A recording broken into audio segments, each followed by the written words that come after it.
은혜 아래 있는 자, 은혜 아래 있는 자라는 제목으로 말씀을 나누도록 하겠습니다. 우리는 지난 일주일 동안에 이제 고난 주간과 부활 주일을 잘 보냈습니다. 그리고 그와 관련돼서 들은 설교를 돌아보면 예수와 함께 죽고, 예수님 십자가에 죽으심으로 우리도 예수와 함께 죽고, 예수님께서 부활하심으로 우리도 예수와 함께 살고, 이런 이야기를 좀 들었던 것 같아요. 한마디로 우리가 예수 믿기 전에는 죄와 사망의 지배 가운데, 통치 가운데 있었는데 예수님께서 우리를 건져내셨다. 또 우리는 영적으로 다시 거듭났다. 그래서 이제는 죄와 사망의 지배와 그늘 아래 있는 것이 아니라 우리는 생명과 의와 하나님이 통치하시는 그곳에 머물게 되고, 그곳에서 새로운 삶을 살게 된다고 말씀을 드렸습니다. 그런데 문제는 우리 지식이, 그리고 우리의 영적인 상태가 그런다 할지라도 여전히 우리가 살고 있는 것은 이 몸이라고 하는 거예요. 오늘 중요한 몸, 이 몸뚱아리를 입고 살고 있고, 이 몸이라고 하는 것이 어떤 것입니까? 옛 습관과 옛 모습에 반응을 잘하죠. 그래서 예수 믿기 전부터 우리가 죄에 대하여 반응했던 이 몸이 지금도 여전히 어떤 죄의 환경에 노출되면 바로바로 반응을 해서 내가 원치는 않지만 자꾸 이 몸이 죄를 짓게 된다, 이것이죠. 그게 이제 우리의 문제고, 그리고 우리가 살아가는 세상이 죄로 여전히 오염되어 있는 세상에서 우리가 살기 때문에, 그죠? 밖에 한 번도 안 나가는 것도 아니고, 살면 눈에 보이는 것, 사람들과의 접촉하는, 만나는 것, 대화하는 것, 그죠? 모든 것들이, 이 죄로 오염되어 있는 것들이 우리에게 영향을 미친다, 이것입니다. 그래서 우리의 마음은, 바울이 말한 것처럼 이 마음은 원이로되 어떻게 이 육신이 계속적으로 이 사망의 몸에서 나를 누가 좀 건져내랴, 정말 이 몸뚱아리 좀 벗어버리고 싶다, 이렇게 얘기를 하는 것이죠. 이 몸 어떻게 벗어냅니까? 이제 죽어야 끝나는 건데, 우리가 죽지 않고 지금도 이렇게 시퍼렇게 살아서 살고 있으니, 이 몸과 이 세상 속에 살아가고 있는 우리가 이 죄에 대해서 반응하고 있는데, 이 문제를 어떻게 할 것이냐에 대해서 우리는 계속 고민하고 있는 겁니다. 오늘 찬양했던 그 위대한 찬양, 하나님 나라라고 오늘 찬양하셨는데, 이미만 하나님의 나라지만 아직 완성되지 않았기 때문에 우리가 위대한 찬양이라고 할 때 좀 반응 좀 해주시죠. 우리 천광수 목사님이 작곡하신 건데 모르셨어요, 여러분?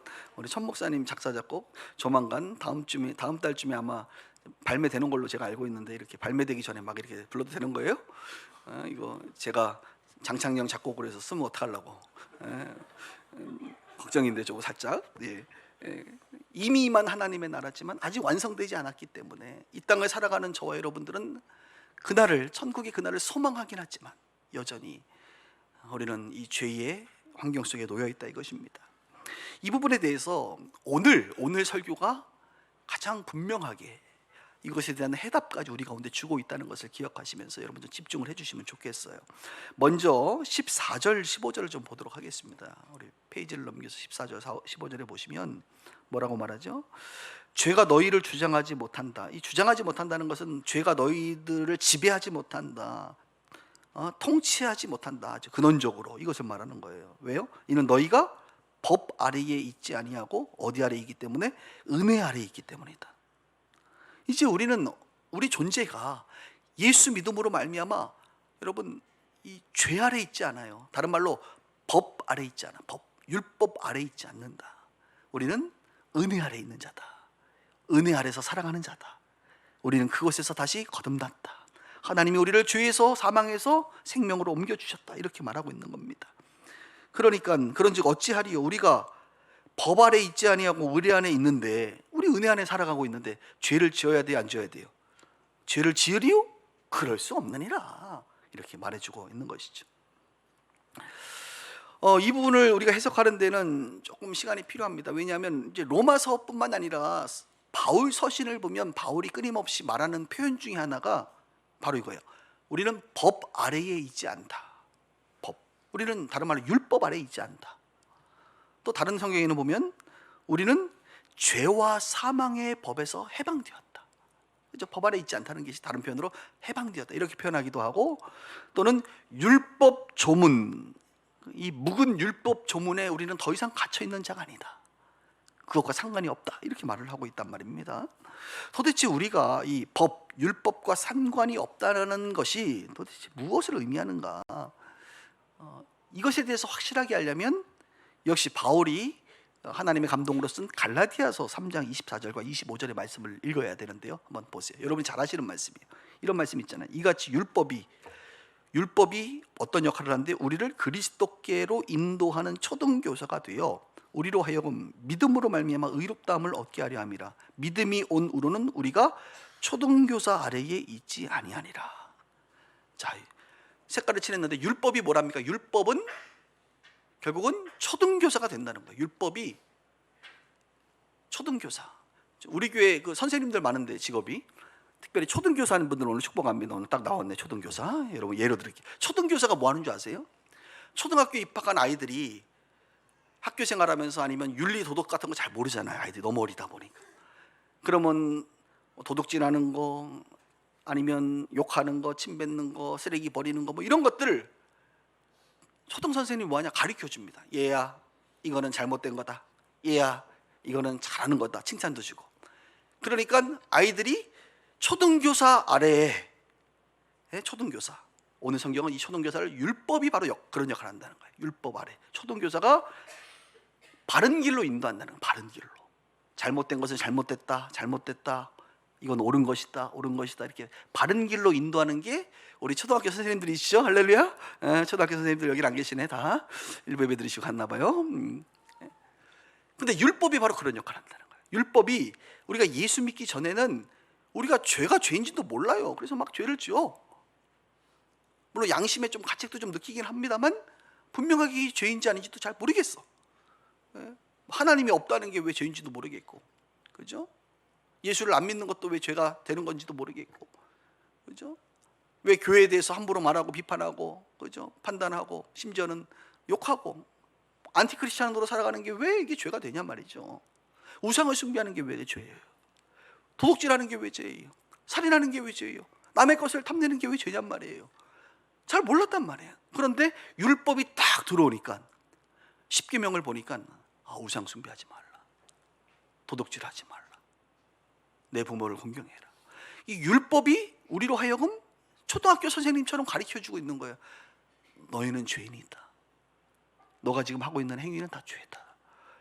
너는 죄성으로 가득 찬 존재이기 때문에 이렇게 죄를 짓고 있다. 이 율법이 우리를 어떻게 알려주는 거예요. 죄인인 것을 깨닫게 해주죠. 그래서 율법이 초등학교 선생님처럼 우리를 어디로 인도해요? 바른 길로 인도합니다. 그 바른 길은 곧 예수님께로 인도해요.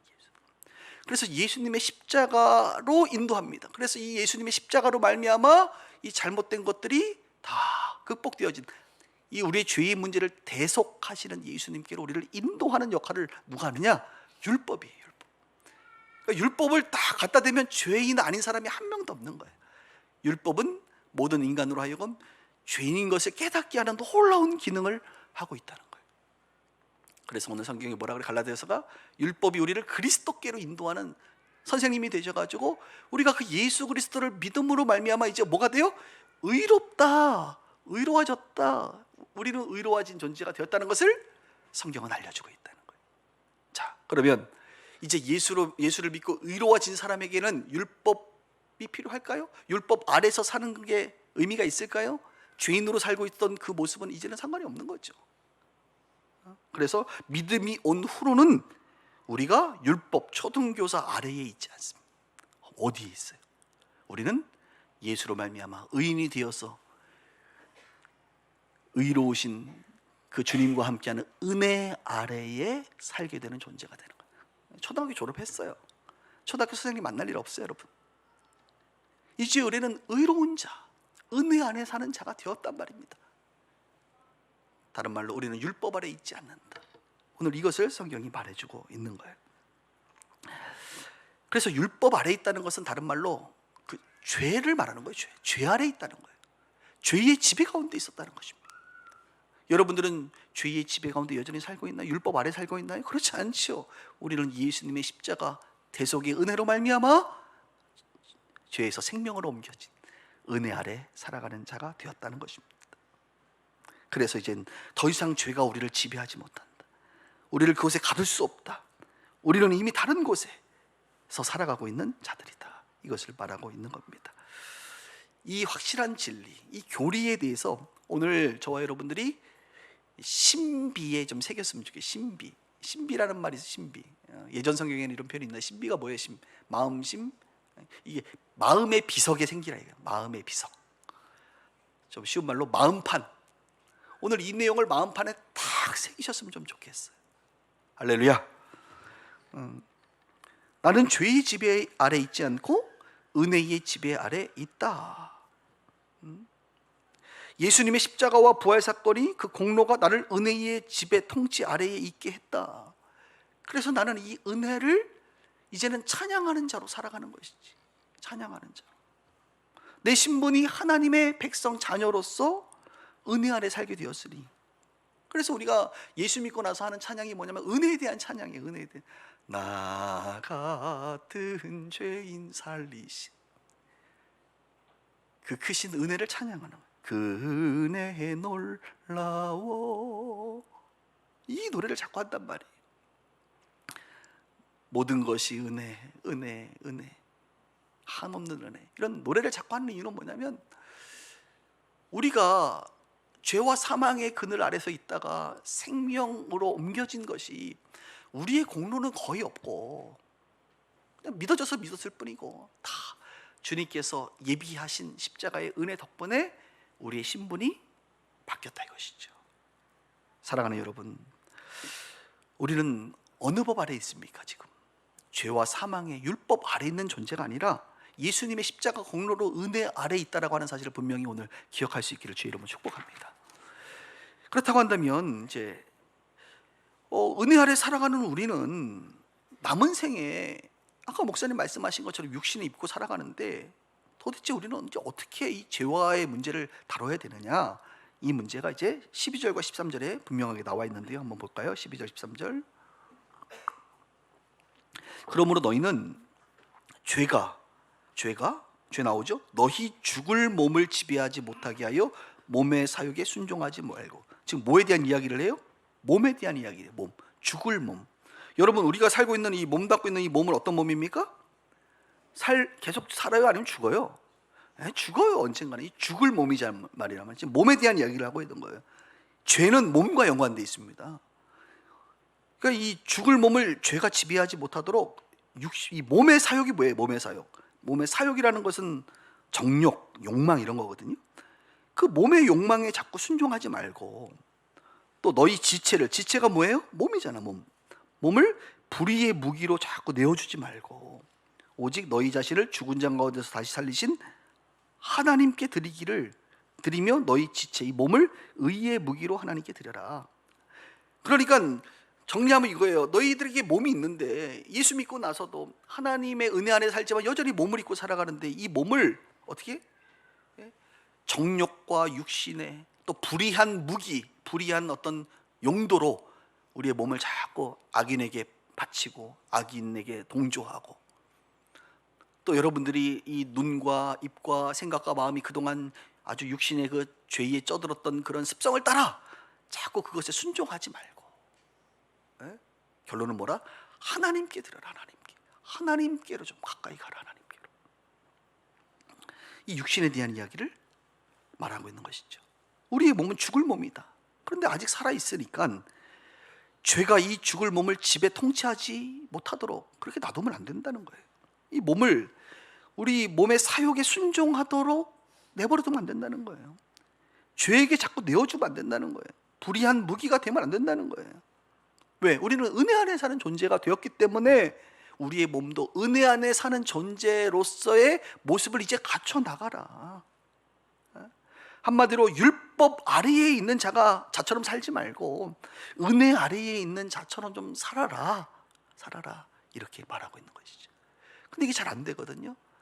안 되거든요. 그러니까 하나님께 의존하고 하나님께 자꾸 드려라. 하나님의 힘과 능력으로 그렇게 너희의 몸을 어떻게 거룩한 백성으로 살 수 있을 것이다. 이렇게 말하고 있는 것이죠. 이 부분에 관련돼서 이제 팀 켈러라는 목사님 글을 보니까 이런 표현을 쓰더라고요. 한마디로 예수 믿는 사람들이 죄에 대하여 묵인하지 말라는 거예요. 묵인하지 말라. 여러분, 죄에 대하여 묵인하고 사십니까? 묵인한다는 건 뭐예요? 나 죄를 지어 자꾸 죄를 짓는데, 뭐 죄는 다 질 수밖에 없는 거야. 죄를 당연시 여기고, 이게 자꾸 죄의 지배 가운데 있는 모습이거든요. 괜찮아 뭐 죄지 뭐 어때, 괜찮다고 스스로를 속이고, 죄 지어도 전혀 죄책감 느끼지 않고 하나님 앞에 당당하고 뻔뻔하고, 이게 죄에 대하여 묵인하는 거예요. 묵인. 습관적인 죄를 지을 때도 마찬가지죠. 자기 합리화를 하고 말이지, 부모 탓하고 내 환경 탓하고, 그리고 상대적인 비교를 하면서 내가 저 사람보다는 좀 낫잖아, 그러면서 자기 위로하고. 이런 게 다 뭐냐? 죄에 대하여 우리가 지금 묵인하고 있는 거다. 그러니까 죄에 대하여 이렇게 묵인하면서 살아가는 자는 뭐의 지배를 받고 있는 거예요? 죄의 지배 가운데 계속 받고 있는 거예요. 거듭난 하나님의 백성임에도 불구하고 우리가 그렇게 살면 안 되는데 계속 죄의 지배 가운데로 들어가고 있는 거예요. 마귀는 끊임없이 여러분들을 끌어당기죠. 끌어당긴단 말이에요. 예수를 믿었지만 여전히 아주 죄가 평만한 그런 세상에 욕먹는 자, 예수의 이름에 이름을 치욕하게 만드는 자, 이런 자로 자꾸 만들어 버린단 말이에요. 그런데 죄에 대하여 묵인하지 않는다는 건 뭡니까? 이런 거죠. 죄를 지으면 죄책감을 느끼는 거예요. 죄를 짓는 자신의 모습에 비통하고, 죄를 자꾸 지을 때마다 기분 좋은 게 아니라 불쾌하고 후회되고, 그리고 오늘처럼 기도할 때 회개하고, 교회 나오면 회개가 되고, 이게 죄에 대하여 묵인하는 것이 아니라 뭐예요? 지금 은혜 안에, 은혜의 지배 가운데 살아가는 자라는 거예요. 습관적인 죄를 지을 때마다 애통하고, 그런 내 모습이, 심지어는 그런 내 모습이 혐오감이 느껴지고 말이지, 그런 내 모습을 보면서 위선자처럼 느껴지고, 이 느껴지는 게 좋은 거라니까요, 여러분. 이게 은혜 안에 살기 때문에 그런 반응들이 오는 거거든. 계속 내가 여기에 머물러 있으면 안 되겠다라는 생각이 들고, 그래서 몸부림쳐서 이 중독으로부터, 이 습관적인 죄로부터 좀 벗어나려고 노력하고, 그러면서 이전보다 조금 더 나아져서 나중에는 자유케 되어지는, 할렐루야, 자유케 되어지는 그런 모습.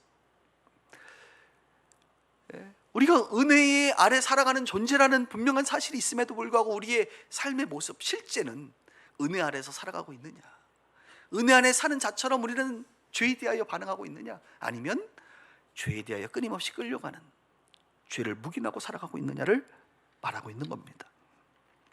그래서 여러분, 죄를 우리가 안 지을 수 없잖아요. 죄를 짓게 되는 순간 여러분들이 선택을 하게 된단 말이에요. 선택. 죄를 지을지 말지, 다른 말로 이 몸을 죄에게 내어줄지, 아니면 이 몸을 주님 도와주세요, 하나님께 드릴지. 하나님께 따라해볼까? 하나님께 드리자. 하나님께 드릴 것은 뭐 많은 것이 있는데 여러분의 몸을 좀 드리세요. 몸이라니까 어떻게 몸을 드려야 될까? 어디 가서 어떻게 드려야 될까요? 제가 헌금함에 들어가면 될까요? 뭐 이렇게 생각하시는 분들이 있는데, 아니, 몸을 하나님께 드린다는 것은, 몸은 육신, 우리의 이 죄성, 이 죄 짓고 싶은 우리의 이 몸을 하나님께 의존하라는 거지. 하나님 좀 도와주세요, 주님이 좀 가져가세요, 나를 좀, 이런 거죠. 그래서 이것을 어려운 말로 얘기하면 이제 오퍼링이라고. 오퍼링이 뭐예요? 오퍼를 이제 드리다라는 뜻인데, 여러분 헌금이라고 하는 단어가 있잖아요. 헌금이 오퍼링이에요. 오퍼링, 헌금. 그래서 우리를 드린다는 것은 여러분들의 몸이 헌금이 돼요. 헌금, 돈은 아니니까 헌물. 물건도 아닌데 이건 뭐라 그래야 돼? 헌신. 그래, 오케이, 좋다. 이게 좋네. 신. 우리 헌신하는 거잖아요. 날마다, 매일 아침마다 하루를 시작할 때, 주님, 내 몸을 주님 받아주세요. 오늘 하루를 살아가는데 분명히 죄에 지을 만한 요소들이 나를 계속 공격하고 보이고, 그럴 텐데, 주님, 오늘 하루를, 나의 몸을 주님께 드립니다. 나를 좀 받아주세요. 주님께서 나를 좀 이끌어주세요. 이렇게 기도하는 것이죠. 그래서 헌금은 주일날 한 번 드리지만 몸은 매일 드려라. 매일 주님께 드려라. 그래서 이 표현이 로마서 12장, 저는 이 로마서 12장 1절 한번 볼래요? 페이지 한번 넘겨주세요. 굉장히 유명한 말씀인데, 저는 이 말씀이 참 깨달아진 지가 몇 년 안 돼요, 사실. 너무 유명한 말씀이지. 그러므로 형제들아, 내가 하나님의 모든 자비하심으로 너희를 권하노니 너희 몸을 하나님이 기뻐하시는 거룩한 산 제물로 드리라. 이것이 너희가 드릴 영적 예배. 여러분, 뭘 드리래요 지금? 몸을 드리래, 몸을. 그리고 이 몸이라고, 제사라고 하는 것은 보통 양이나 소를 죽이잖아요. 죽여서 드리는 거거든. 근데 산제물로 드리는 거야, 산제물로. 나는 왜 자꾸 살아서 드리라고 하나, 이게 예전부터 이해가 안 됐는데 어느 순간 깨달았지. 우리가 드려야 될, 나는 죽은 존재가 아니라 나는 살아있는 존재이기 때문에, 살아있는 존재이기 때문에 살아있는 채로 드려야 된다. 내 몸을, 이 자꾸 죄짓고 싶은 내 몸을 매일매일 그분께 드리는 거예요. 산제물로, 거룩한 산제물로 드리면 그게 뭐다? 영적인 예배다. 그래서 우리가 지금 예배가 우리 교회 중요한 사명인데, 우리 예배는 오늘 주일날 모여서 드리는 예배만이 예배가 아니라 거룩한 삶이 예배란 말이에요. 삶을 살아내는 것이 예배예요. 다른 말로 죄의 지배를 받지 아니하고 은혜의 지배를 받는 자처럼 살아가는 것, 그것이 영적인 예배다. 이것을 말하고 있는 것이죠. 사랑하는 여러분, 죄를 지을 때마다 여러분 어떠세요? 묵인하고 계십니까? 당연히 여기고 괜찮은 거 아니야? 다 그렇게 사는 거 아니야? 자꾸 이런 생각하세요? 그것이 죄의 지배 속으로 다시 들어가는 거예요. 계속 죄책감을 느끼셔야 돼요. 계속 불쾌하셔야 돼요. 계속 후회하셔야 돼요. 그리고 기도할 때 하나님의 은혜와 도움을 구하며 회개하셔야 돼요. 습관적인 죄에 대해서 속상하셔야 돼요, 여러분. 그런 여러분의 모습을 보면서 슬퍼하셔야 돼요. 몸부림치셔야 돼요. 나아지셔야 돼요. 자유케 되셔야 돼요. 이것이 은혜 아래 살아가는 하나님의 백성들의 모습입니다. 이것이 거룩한 백성의 몸부림인 거예요. 거룩해지기를 원하는 그 백성들의 몸부림이란 말이에요. 그런데 여기서 이제 중요한 거 하나만 얘기하고 이제 마무리할 텐데요. 우리가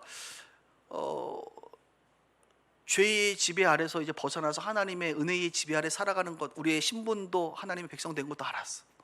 그리고 우리가 몸을 입고 살아가기 때문에 죄에 노출되고 죄를 지을 수밖에 없는 것을 알았어. 그런데 문제는 우리가 이 죄에 대하여 너무 집중하고 있다는 거예요, 우리의 삶이. 저는 오늘 설교를 통해서 여러분들이 이 죄에 대하여 피 흘리기까지 싸우고, 히브리서 말씀처럼 피 흘리기까지 싸우고 이 죄에 대하여 영적인 전투를 계속 벌이면서 여러분 수고하셔야 됩니다, 그렇게 살아야 됩니다, 물론 그것을 말하지만 이런 의미는 아니에요. 우리가 죄에 대하여 너무 몰입하지 말아라. 너무 집중한 나머지 여러분의 삶의 모든 것이 그냥 죄를 짓나 짓지 않나, 이 죄에 대하여 매몰되는 것도 또 다른 죄의 지배 가운데 있는 모습이다. 우리가 집중해야 될 것은 죄가 아니라 뭐예요? 빛되신 주님께, 하나님께로 집중하는 거예요. 하나님께 나아가는 거예요. 그분이 주시는 기쁨, 그분이 주시는 만족. 예수가 온 것은 우리에게 영생, 생명을 주시고 더 풍성함을 주시기 위함. 풍성한 삶에 대한 기대, 소망, 이쪽에 좀 집중하다 보면 어느 순간 이곳에 삶이 관심이 없어지고 싫어지고 오히려 은혜 안에서 풍성함을 누리며 살게 되는데, 너무 이곳에 또 매몰되면 안 된다 이거예요. 좀 이해가 되시나요? 예. 그럼 이렇게 죄와 싸우게 되면 어떤 결과가 이루어지느냐? 마지막 22절과 23절을 한번 볼게요. 그러나 이제는 너희가 죄로부터 해방되고 하나님께 종이 되어 거룩함에 이르는 열매를 맺었으니 그 마지막은 영생이라. 죄의 싹은 사망이요 하나님의 은사는 그리스도 예수 우리 주 안에 있는 영생이니라. 두 가지 얘기하죠. 거룩함에 이르는 열매를 맺는다. 이런 죄와 싸우는 것들, 이게 다 뭐예요? 거룩하기 위한 몸부림이죠. 하나님이 거룩하신 것처럼 우리도 거룩한 자가 이제 되어야 되니까. 하나님의 자녀가 아니면 뭐 거룩할 필요가 있겠어요. 우리가 하나님의 자녀가 되었잖아요. 하나님은 어떤 분? 거룩한 분. 그 거룩한 자녀로서 이 땅을 살아가야 되니까 우리가 거룩한 이 죄와 싸워 죄로부터 벗어나 거룩한 하나님의 백성으로서 살면 거룩함의 열매를 맺죠. 이것을 좀 어려운 용어로 성화라고 말합니다. 성화, 거룩해져가는 거죠. 그래서 예수 믿으면 이 몸 또한, 우리의 습관 또한 예전보다 더욱더 거룩해져요. 1년, 10년, 20년, 30년 지나면 거룩해진단 말이에요. 거룩함의 열매를 이 땅에서 맺는단 말입니다. 그리고 죽으면 어떻게 됩니까? 이렇게 살다가 죽으면 영생, 할렐루야, 영생. 영생이 뭐예요? 영원한 생명, 영원한 천국의 삶을 우리가 누리게 되고 보장받게 되는 것이죠. 우리 영생 얻을 여러분들 주님의 이름으로 천국에 오신 것을 환영합니다. 오실 것을 환영합니다. 우리가 스스로 목숨을 끊을 수도 없고, 이 땅에 우리에게 주어진 시간, 또 하나님이 우리에게 주신 사명이 있거든요. 그 사명 이루면서 사는 거예요. 근데 죄를 만날 수밖에 없지. 그 죄와 싸워가며 거룩한 성화의 과정을 이루며 하나님이 맡기신 그 일들을 하다가 주님이 먼저 오시면 제일 감사하고, 안 오시면 나도 때가 되면 갈 테니 영생. 죄액 삭슨, 죄의 지배 가운데 사는 자의 결과는 사망. 하나님의 은사, 로마서에서 말하는 은사라는 단어는 전부 다 선물로 표현하는 게 가장 적절한 표현입니다. 하나님의 선물은 그리스도 예수 우리 주 안에 있는 영생. 우리는 이미 예수의 십자가의 보혈의 능력으로 영생의 반열에 들어간 자들, 하나님의 나라, 이미 시작된 천국의 삶을 살고 있는 자들입니다. 그런 자답게 더 이상 죄에 끌려다니지 마세요. 죄의 지배 가운데 놓이지 마세요. 우리는 그럴 자가 아닙니다. 은혜 안에 놓인 자로서 거룩하며 열매를 맺으며 영생을 소망하며 살아갈 자들입니다. 우리 모두 그렇게 살 수 있기를 주의 이름으로 축복합니다. 생명을 주시고 더 풍성한 삶을 허락하신 우리 주 하나님, 은혜 안에 살아간다는 것은 풍성함 가운데 살아가는, 이 풍성함을 우리가 누리면서 더 이상 죄책감에 매몰되지 마시고 죄를 이겨 승리할 수 있는 우리 모두 되기를 주의 이름으로 축원합니다.